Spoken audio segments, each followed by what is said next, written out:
Good afternoon everyone. आज हम pollination करने वाले हैं। लास्ट वीडियो में हमने मेगास्पोरोजेनेसिस मेगास्पोर के बारे में और एम्ब्रियो सैक के बारे में हमने पढ़ा था, जिसमें हमने एम्ब्रियो सैक की फॉर्मेशन कैसे होती है, कौन कौन से डिविजन्स होते हैं एमएमसी में, मेगास्पोर मदर सेल में, और जो हमने कंडीशन पढ़ी थी 8 nucleate and 7 celled embryo sac होता है, वो भी हमने देखा था कि किस तरह से उसमें 8 न्यूक्लियस होते हैं और 7 सेल्स होते हैं। तो आज हम करने वाले हैं पॉलिनेशन। तो व्हाट इज़ पॉलिनेशन, ये मैंने आपको पहले भी एक बार बताया है, जब हमने फर्स्ट चैप्टर किया था तो उसमें मैंने आपको एक्सप्लेन किया था what is pollination. It is the transfer of pollen grains from anther to the stigma of a flower. Flower could be both the parts could be of same flower or of another flower. ठीक है। The process of transfer of pollen grains from anther of a flower to the stigma of the flower. ठीक है। Flower same भी हो सकता है, flower एक plant पे हो सकता है, दो फ्लावर एक प्लांट पे हो सकते हैं, और एक फ्लावर एक प्लांट पे और दूसरा फ्लावर दूसरे प्लांट पे, ये कंडीशन भी हो सकती है। पॉलिनेशन क्यों ज़रूरी है? पॉलिनेशन ज़रूरी है for the process of fertilisation. Fertilisation का प्रोसेस हो सके इसके लिए ज़रूरी है पॉलिनेशन का होना। पॉलिनेशन नहीं होगा तो फर्टिलाइजेशन का प्रोसेस कैरी आउट नहीं होगा। कुछ ऐसे एक्सेप्शंस भी हैं जिसमें इसकी ज़रूरत ही नहीं पड़ती है, फर्टिलाइजेशन की ज़रूरत नहीं पड़ती है, ऑटोमेटिकली फ्रूट तैयार हो जाता है विदाउट फर्टिलाइजेशन। लेकिन मोस्ट ऑफ द प्लांट्स में फर्टिलाइजेशन इंपॉर्टेंट होता है, और फर्टिलाइजेशन होने के लिए पॉलिनेशन का होना बहुत ज़रूरी है। पॉलिनेशन दो तरह से हो सकता है, दो फैक्टर्स रिस्पॉन्सिबल हो सकते हैं। एबायोटिक फैक्टर से जो पॉलिनेशन होता है वो एबायोटिक पॉलिनेशन, और जो बायोटिक फैक्टर्स से होता है दैट इज बायोटिक पॉलिनेशन। जो एबायोटिक पॉलिनेशन है इसमें अदर देन ऑर्गेनिज्म, मतलब लिविंग ऑर्गेनिजम्स नहीं इन्वॉल्व होते हैं। इसमें आपके एबायोटिक फैक्टर्स जो एनवायरनमेंट में प्रेजेंट होते हैं वो इन्वॉल्व होते हैं। वो क्या क्या होते हैं? वो होता है आपका wind, water, wind and water. Water जो एक्वेटिक प्लांट्स होते हैं, जो पानी में जो प्लांट्स होते हैं, उनमें किसकी हेल्प से हो पाएगा पॉलिनेशन? वाटर की हेल्प से। जैसे आपने अपनी लास्ट क्लास में ब्रायोफाइट्स पढ़े होंगे, एल्गी पढ़े होंगे, तो उनमें पॉलिनेशन कैसे हो रहा है? उनमें पॉलिनेशन हो रहा है आपका सॉरी ये तो स्मॉलर प्लांट्स हैं, इनमें पॉलिनेशन की ज़रूरत नहीं होती है इतनी, ठीक है, क्योंकि वहाँ पे जो सेक्सुअल रिप्रोडक्शन है वो हाईली डेवलप नहीं होता है। लेकिन जो आपके हायर प्लांट्स हैं, ठीक है, उनमें, और वो पानी में जो होते हैं, उनमें क्या होता है? उनमें वाटर की हेल्प से पॉलिनेशन होता है। दूसरा आपका जो लैंड प्लांट्स होते हैं उनमें विंड की हेल्प से पॉलिनेशन होता है, राइट। तो ये दो फैक्टर्स हैं एबायोटिक फैक्टर्स जो रिस्पॉन्सिबल होते हैं पॉलिनेशन के लिए। दूसरा जाता है आपका बायोटिक पॉलिनेशन। बायोटिक पॉलिनेशन में लिविंग ऑर्गेनिजम्स इन्वॉल्व होते हैं। लिविंग ऑर्गेनिजम्स में आपके क्या क्या आ जाएंगे? आपके बर्ड्स, इंसेक्ट्स,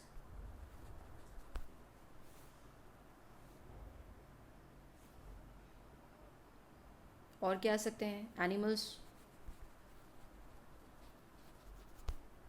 ये सब। और भी लिविंग ऑर्गेनिज्म जो भी होते हैं, बैट होता है, बैट भी आपका रिस्पॉन्सिबल होता है पॉलिनेशन। तो ये सारे क्या हैं? ये बायोटिक फैक्टर्स हैं जो पॉलिनेशन में हेल्प करते हैं।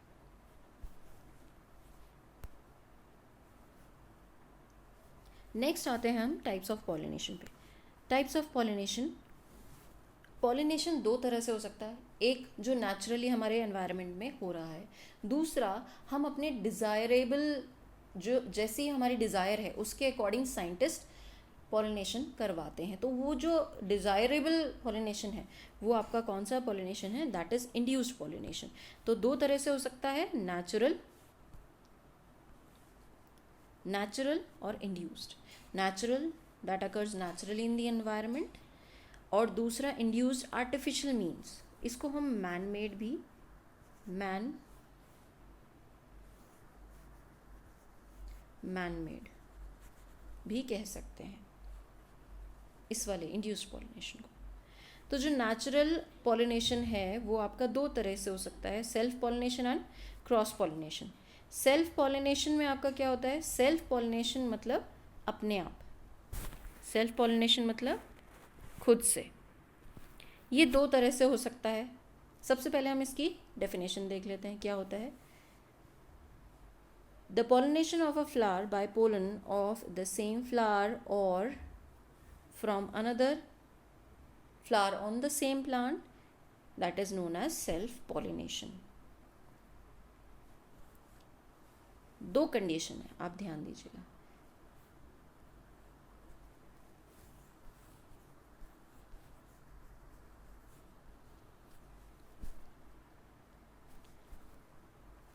इसमें दो बातें कही गई हैं इस डेफिनेशन में। एक तो पॉलिनेशन हो रहा है एक ही सेम फ्लावर में, एक ही फ्लावर के अंदर, और दूसरी बात ये कही गई है कि एक फ्लावर के एंथर से पोलन जाके गिर रहा है दूसरे फ्लावर के स्टिग्मा पे ऑफ द सेम प्लांट। ठीक है, ये दो बात है। जो ये वाला मेथड होता है that is autogamy, that is autogamy,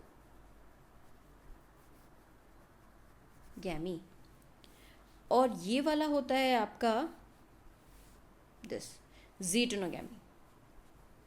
ये होता है आपका ज़ीटोनोगैमी, जिसमें आपके सेम प्लांट पे दो फ्लावर्स के बीच में पॉलिनेशन हो रहा है। Right, autogamy same flower, geitonogamy between two flowers of the same plant.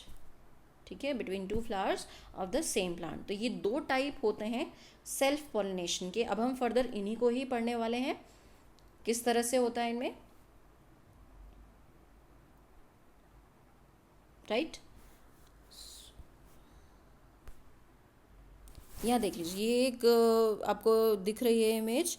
इसमें ये सेल्फ पॉलिनेशन फ्लावर के एंथर से उसी के स्टिग्मा पे गिर जा रहा है। तो ये क्या है, this is self pollination.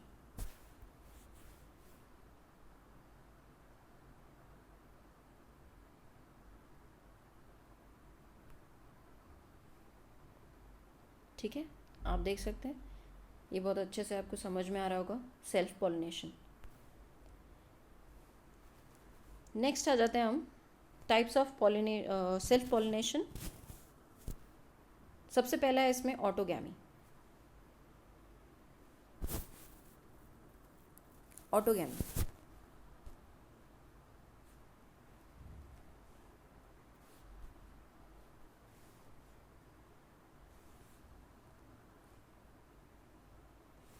it is the type of self-pollination in which an intersexual or perfect flower is pollinated by its own pollen। अब यहाँ पे आप इससे कंफ्यूज नहीं हो जाना कि इंटरसेक्सुअल और परफेक्ट फ्लावर क्या है। परफेक्ट फ्लावर मैंने आपको प्रीवियस जो फर्स्ट चैप्टर था उसमें मैंने आपको फ्लावर के बारे में बताया था। परफेक्ट फ्लावर वो फ्लावर होता है जिसमें चारों वर्ल कंप्लीट होते हैं, सारे के सारे एक ही फ्लावर में प्रेजेंट होते हैं, चारों के चारों वर्ल। चार वर्ल मैंने आपको बताए थे, आपका कैलिक्स, कोरोला, एंड्रोशियम, गाइनोशियम, ये चार वर्ल होते हैं। और जिस फ्लावर में ये चार वर्ल प्रेजेंट है, चारों के चारों प्रेजेंट है, दैट इज परफेक्ट फ्लावर। ठीक है, राइट, परफेक्ट फ्लावर मतलब आप ये भी कह सकते हैं कि परफेक्ट फ्लावर के लिए ये भी कहा जा सकता है कि एंड्रोशियम और गाइनोशियम एक ही फ्लावर में प्रेजेंट है। कुछ फ्लावर्स में ऐसा होता है कि एक में एंड्रोशियम पार्ट होता है और एक में गाइनोशियम पार्ट होता है। तो राइट, तो इसको परफेक्ट फ्लावर, इंटरसेक्सुअल, दोनों रिप्रोडक्टिव ऑर्गन एक में ही प्रेजेंट है। तो उन फ्लावर्स में जब पॉलिनेशन होता है तो वो क्या होता है, सेल्फ पॉलिनेशन, उसको हम ऑटोगैमी कहते हैं। ऑटोगैमी, अपने आप खुद के ही स्टिग्मा को पॉलिनेट करना। ठीक है, तो वो क्या हो गया, ऑटोगैमी। ऑटोगैमी दो टाइप की हो सकती है, homogamy and cleistogamy. Homogamy and क्लेस्टोगैमी।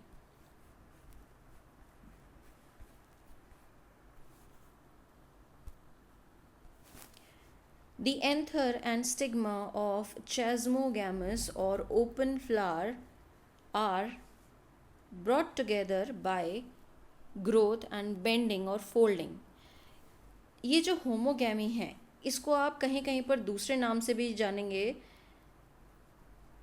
चैज़मोगैमी।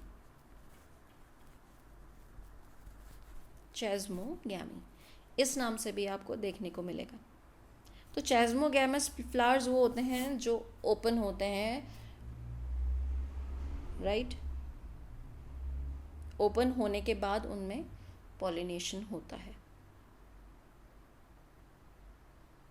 ठीक है। दूसरी कंडीशन जो है ये जो क्लेस्टोगैमी है, इसमें क्या होता है, पॉलिनेशन फ्लावर के खुलने से पहले ही पॉलिनेशन हो जाता है, ठीक है। तो होमोगैमी आपको समझ में आया। होमोगैमी वो फ्लावर जिसमें ओपन होने के बाद सेल्फ पॉलिनेशन होता है उसको कहा जाता है होमोगैमी। और इसमें एक बात ध्यान देने वाली ये है कि दोनों का, एंड्रोशियम का और गाइनोशियम का डेवलपमेंट एक साथ होता है, तभी सेल्फ पॉलिनेशन हो पाएगा। अगर एंड्रोशियम पहले डेवलप हो गया और गाइनोशियम डेवलप नहीं होगा तो फिर तो भी पॉलिनेशन नहीं सक्सेसफुल होगा।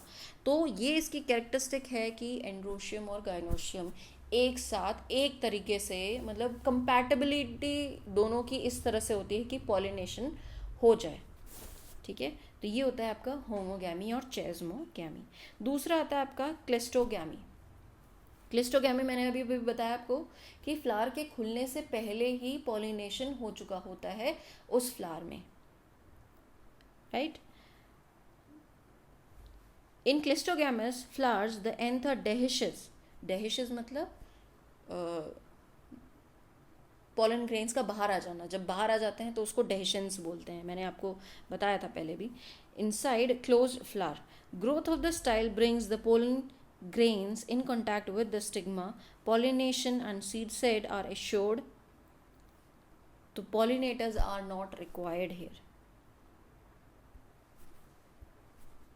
ठीक है। तो फ्लावर के खुलने से पहले ही उसमें पॉलिनेशन हो जाता है। और जो आपका एंथर है उसका जो स्टाइल की जो ग्रोथ है वो इस तरह से होती है कि वो बहुत क्लोज कांटेक्ट में आ जाए किसके, एंथर के, ताकि इजीली पोलन ग्रेन्स गिर जाएं उसमें।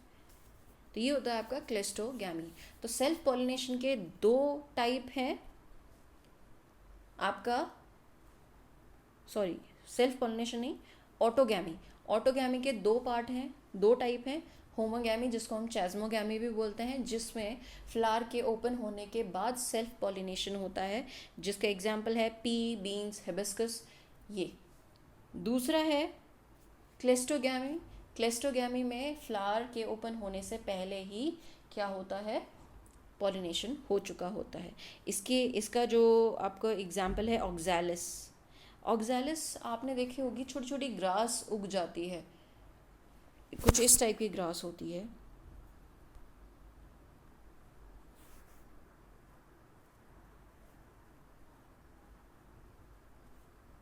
ये आपने बहुत देखी होगी, इस टाइप की ग्रास होती है। ग्रीन कलर होता है इसका, लीव्स का ग्रीन कलर होता है, इस तरह से होती है। आपने सुना होगा इसको खट्टी मीठी घास भी बोलते हैं कहीं कहीं कहीं पर, आपने बचपन में या किसी के मुंह से सुना होगा। तो ऑक्सैलिस इसको कहा जाता है, ग्रीन कलर की ग्रास होती है। तो उसमें क्या पाया जाता है, क्लेस्टोगैमी पाई जाती है। बिना फ्लावर के ओपन हुए ही पॉलिनेशन हो जाता है।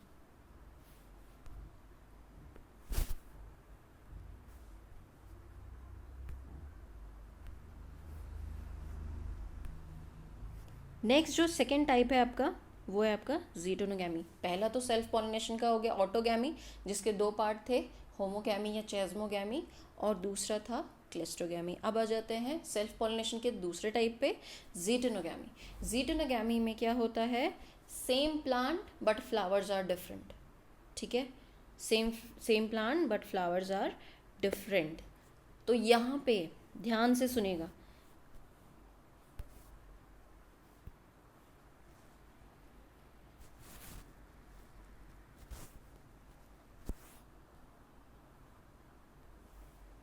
it is a type of pollination in which pollen grains of one flower are transferred to the stigma of the another flower belonging to either the same plant or genetically similar plant. Genetically similar plant होगा और उसी के flowers के बीच में क्या होगा, pollination होगा। Same plant या फिर genetically similar plant. Genetically similar plant बिल्कुल उसी स्पीशीज़ का, उसी से मिलता जुलता, तो जेनेटिकली सिमिलर प्लांट उनके बीच में जब होगा तो उसको भी, वो भी एक सेल्फ पॉलिनेशन का टाइप है और उसको कहा जाता है जीटेनोगैमी। इसका फ़ायदा क्या है, इसका, या हम ये कह सकते हैं सेल्फ पॉलिनेशन की एक कैरेक्टरिस्टिक ये है कि जेनेटिकली आइडेंटिकल हमें प्रोजेनी मिलती है। ठीक है, कैसी, जेनेटिकली सिमिलर प्रोजेनी मिलती है हमें। जो भी नेक्स्ट जनरेशन आती है वो उन अपने पेरेंट्स के बिल्कुल सिमिलर जेनेटिक कॉन्स्टिट्यूएंट होगा उनमें। ठीक है, जो भी जेनेटिक कैरेक्टर्स होंगे वो बिल्कुल उनके पेरेंट्स के जैसे ही होंगे। तो सेल्फ पॉलिनेशन का ये एक एडवांटेज है। डिसएडवांटेज ये है कि अगर किसी पेरेंट प्लांट में कैरेक्टर्स अच्छे नहीं हैं तो वैसे ही कैरेक्टर्स उसकी प्रोजेनी में जाएंगे, तो वो हमारे लिए अच्छा नहीं है, हमारी फसल के लिए अच्छा नहीं है। तो ये सेल्फ पॉलिनेशन का एक डिसएडवांटेज है। समझ में आया? तो कई बार क्वेश्चन पूछा जाता है बोर्ड में, डायरेक्ट ये नहीं पूछा जाएगा कि what are the advantages and disadvantages of self pollination. Question पूछा जाएगा कि what are the advantages and disadvantages of geitonogamy, chasmogamy या क्लिस्टोगैमी। तो आपके जो आंसर होंगे इन तीनों के लिए, या होमोगैमी, तो इन सब के लिए क्या होगा, इन सब के लिए, या ऑटोगैमी पूछ सकते हैं। तो ध्यान से सुनिए, ऑटोगैमी के दो पार्ट हैं तो उसमें भी वही कैरेक्टर्स आएंगे, वही चीज़ें सेम रहेंगी ना, जेनेटिक जो कैरेक्टर्स होंगे। ठीक है, तो टर्म कुछ भी आ जाए, आपको ये ध्यान देना है कि हमने पढ़ा क्या है। सेल्फ पॉलिनेशन में हमने ये सब चीज़ें पढ़ी थी, तो कैरेक्टर्स इनके वही रहने वाले हैं। तो जो जेनेटिक कॉन्स्टिट्यूएंट है वो प्रोजेनी का, वो सेम रहने वाला है पेरेंट के जैसे। अच्छे कैरेक्टर होंगे तो अच्छे कैरेक्टर आएंगे, तो ये एडवांटेज होगा। अगर अच्छे कैरेक्टर्स नहीं है पेरेंट प्लांट में तो वही बेकार जो कैरेक्टर्स होंगे वही प्रोजेनी में जाएंगे, तो वो एक डिसएडवांटेज होगा। तो अभी हम एडवांटेज और डिसएडवांटेज देख लेंगे। तो जीटेनोगैमी समझ में आया? जीटेनोगैमी सेम प्लांट पे टू डिफरेंट फ्लावर्स के बीच में या जेनेटिकली सिमिलर प्लांट के फ्लावर्स के बीच में जब पॉलिनेशन होगा तो उसको कहा जाता है जीटेनोगैमी। यहाँ पे आपको इमेज भी दिखा रखी है, राइट? ये एक इमेज है जिससे आपको समझ में आ जाएगा थोड़ा सा। सेम प्लांट मान सकते हैं। यहाँ पे इन्होंने जो डायग्राम दिखाया इसमें जेनेटिकली सिमिलर, एक जैसे हैं दोनों प्लांट्स। ठीक है, तो उनके बीच में भी जो पॉलिनेशन होगा दैट इज जीटेनोगैमी। अब आ जाते हैं advantages of self pollination and disadvantages of self pollination. क्या क्या एडवांटेजेस हैं? It maintains the parental character और प्योरिटी। ठीक है, प्योरिटी ऑफ कैरेक्टर्स भी आपको कहीं कहीं पर दिखेगा। प्योरिटी मतलब प्योरली वही कैरेक्टर्स आ जाते हैं जो पेरेंट्स में होते हैं। तो इट मेंटेन्स, ये इसका एडवांटेज है। जैसे पेरेंट के पास अगर अच्छे कैरेक्टर्स हैं तो अच्छे कैरेक्टर्स मेंटेन रहेंगे, वो एडवांटेज हो जाएगा। ठीक है, ठीक है, अगली जो भी प्रोजेनीज आएंगी उनमें वो कैरेक्टर मेंटेन रहता है, पेरेंटल कैरेक्टर मेंटेन रह पाता है, किसकी हेल्प से? सेल्फ पॉलिनेशन की हेल्प से। Self pollination is use to maintain pure line. Pure line मतलब प्रोजेनीज हैविंग प्योर कैरेक्टर या similar character to their parents. जैसे कैरेक्टर पेरेंट्स के पास हैं वैसे ही प्रोजेनी के पास हैं, तो वो जो प्रोजेनी कहलाई जाएगी that is called pure line. ठीक है, प्योरली वही कैरेक्टर्स हैं जो पेरेंट के पास है, इस that's why it is called pure line. ठीक है, और हाइब्रिडाइजेशन एक्सपेरिमेंट में प्योर लाइन तैयार होती है, इसका मतलब ये है। The plant does not need to produce large number of pollen grains. इसका फ़ायदा ये है कि इनमें large number of pollen grains नहीं बनते हैं, क्योंकि सेल्फ पॉलिनेशन है, एक ही फ्लावर में गिर जाने हैं, तो रिक्वायरमेंट ही नहीं है ज़्यादा पोलन्स की। Flowers do not develop device for attracting insect pollinators. In flowers में ये जो सेल्फ पॉलिनेटिंग फ्लावर्स होते हैं ना, इनमें कुछ भी ऐसा अट्रैक्टिव कलर्स नहीं पाए जाते हैं पॉलिनेशन के लिए। साइज़ बहुत स्मॉल होते हैं, माइक्रोस्कोपिक, कई बार तो बहुत छोटे छोटे होते हैं, तो उनमें इंसेक्ट्स का तो कोई काम ही नहीं है। इंसेक्ट्स वहाँ अट्रैक्ट होते हैं जहाँ कलर होते हैं, वाइब्रेंट कलर्स होते हैं। तो ये जितने भी सेल्फ पॉलिनेटिंग फ्लावर्स होते हैं उनमें डार्क कलर्स नहीं पाए जाते हैं। ठीक है, तो इसका ये फ़ायदा है, सेल्फ पॉलिनेशन का ये फ़ायदा है कि कोई एजेंट की ज़रूरत नहीं है, अपने आप पॉलिनेशन हो रहा है। तो that is an advantage of self pollination. It ensures seed production, rather it is used as fail-safe device for cross-pollinated flower। जो ये थोड़ा पॉइंट आपके जो लेवल है, मतलब आप आगे पढ़ेंगे, आगे के जो चैप्टर्स हैं ना उसमें पढ़ेंगे तो ज़्यादा आपको अच्छे से समझ में आए। जैसे आप जेनेटिक जहाँ पे हम हाइब्रिड्स के बारे में बात कर रहे हैं ना, तो वो उस चैप्टर में बहुत अच्छे से समझ में आएगा। तो अभी फ़िलहाल आपको ये पॉइंट समझ में नहीं आएगा, तो बेटर है आप इसको अभी छोड़ दें। आप इसके लिए आप वो पॉइंट्स लर्न कर लें जो आप इजीली कर सकते हैं। ठीक है, हमारा लास्ट जो एडवांटेज है वो क्या है? Self pollination eliminate some bad recessive character. Self pollination किस में हेल्प करता है? जो रेसेसिव कैरेक्टर्स हैं उसको एलिमिनेट करने में।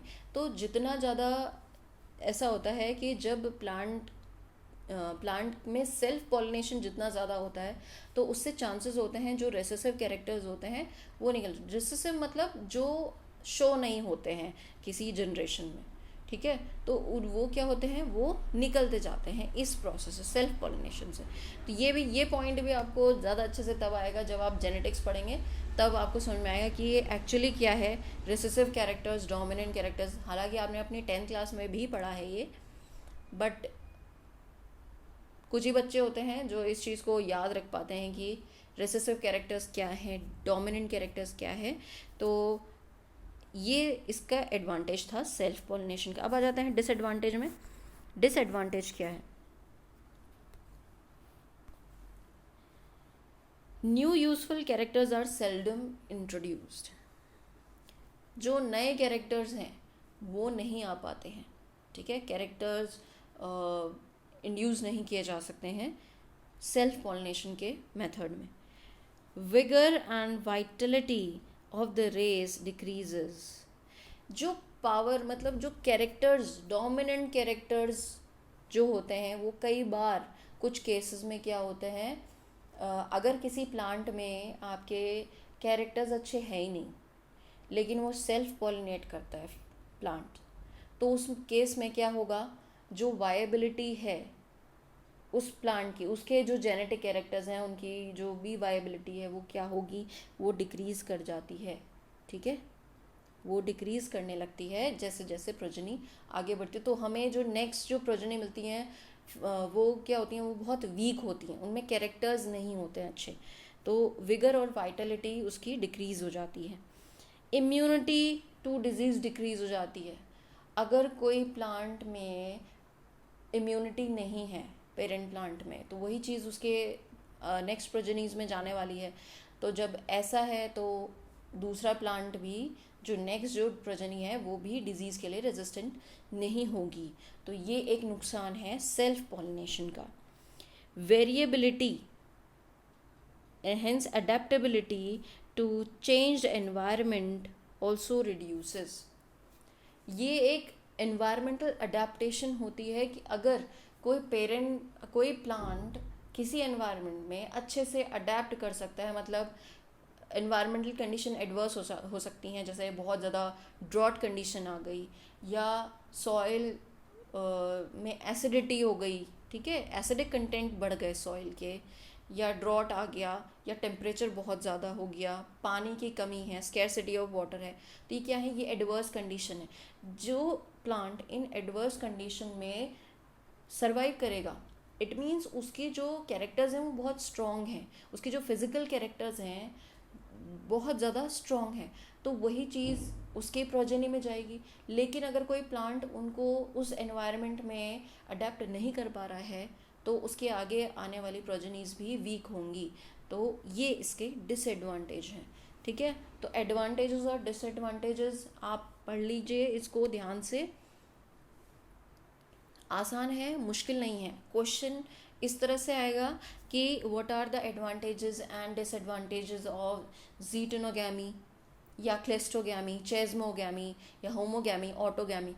वहाँ पे सारा हर एक के लिए आंसर आपका यही होने वाला है, यही होने वाला है।